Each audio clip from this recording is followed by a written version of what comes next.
Welcome to the insect collection at the University of Colorado Museum of Natural History.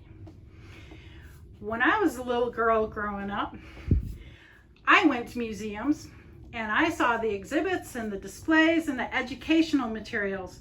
But what I didn't know is that behind those exhibits were research collections. And I'm glad I figured this out because I now work as the collections manager of the CU Museum Entomology section. Hi, I'm Virginia Scott. In these cabinets, we have about 1 million insect specimens. We have butterflies. We have moths and dragonflies. We have grasshoppers and cockroaches, and true bugs, and lacewings, and aphids. We have beetles. We have more beetles, because there's a lot of beetles. And we have flies.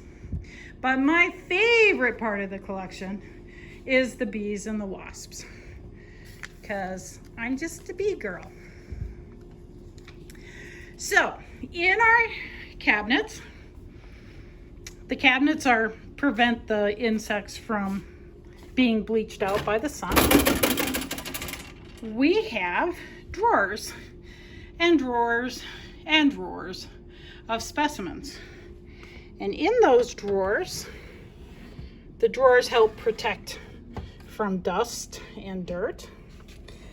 But inside those drawers, we have our insect specimens.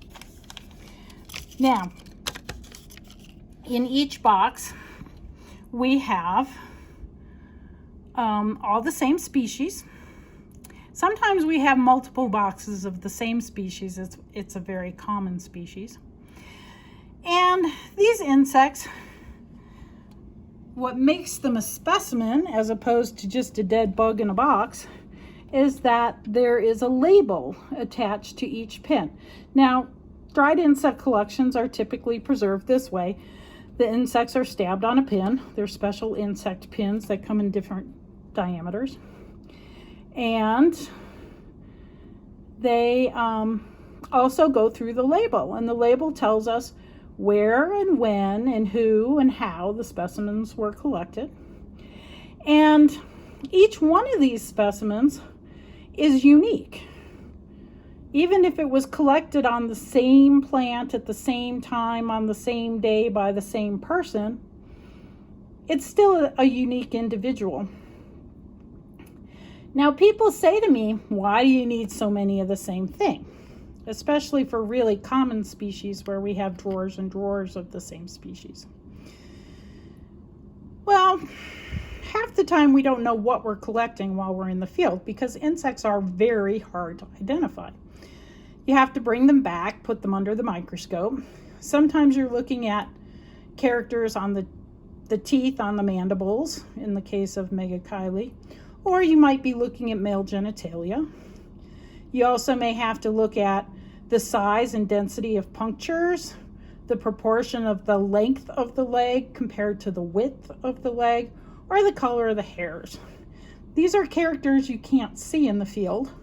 And for species level identification, that means we have to collect specimens. Even photographs won't give you enough detail to tell different species apart.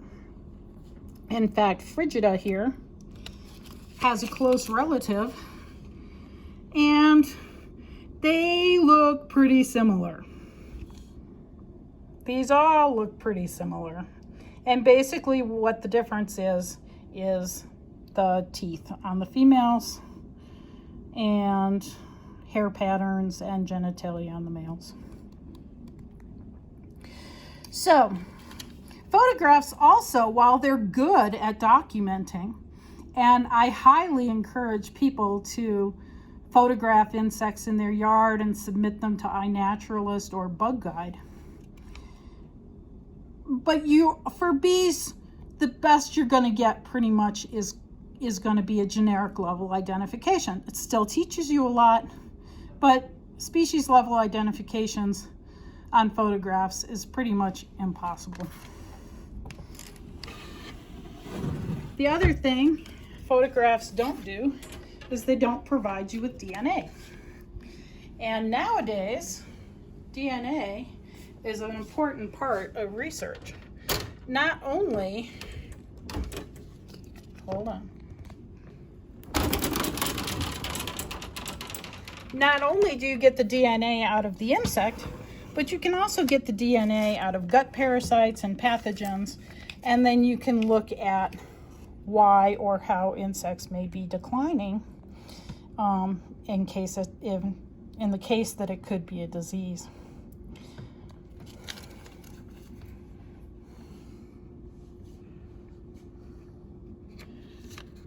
Now, if you look at these labels, you can see some really old ones. We have specimens that date back to 1870s. And here's some specimens from the 1925, so they're almost 100 years old.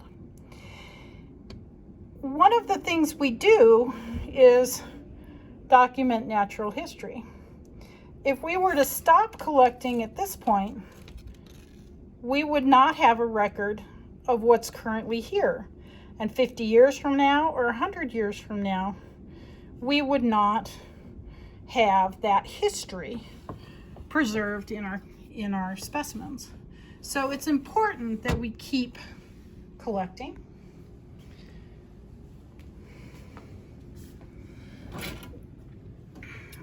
It's kind of odd that in order to do research, we have to kill the organisms that we love, but it's unfortunately for entomology, for bees, it's a necessity. So we do the most we can with the specimens. We preserve them in a way that they should last in perpetuity.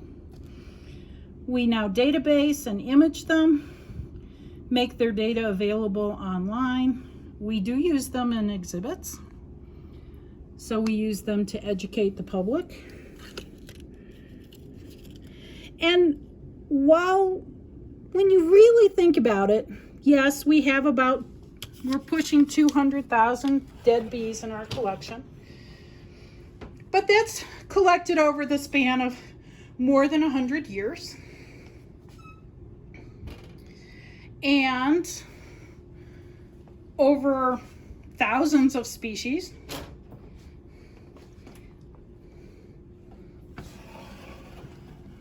And worldwide, although we do have a focus on Colorado and North America, we do have bees from around the world.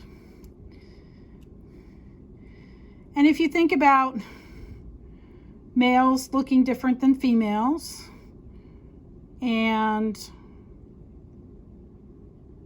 you start doing the math, you'll find out that even the best collector who can go out and net a couple hundred bees in a day isn't doing nearly the amount of damage to the bee fauna that climate change and pesticides and environmental degradation, they wipe out entire populations. So the few specimens that we collect and we voucher and we maintain in collections give us data that actually can help preserve insects species. Bombus affinis, the rusty patch bumblebee, is listed. It's a federally listed species. And one reason why that can be listed is because there are actually specimens in collections that show where and when this species used to be common.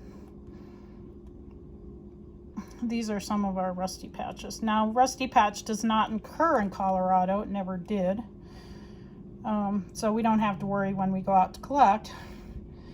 But we do take into account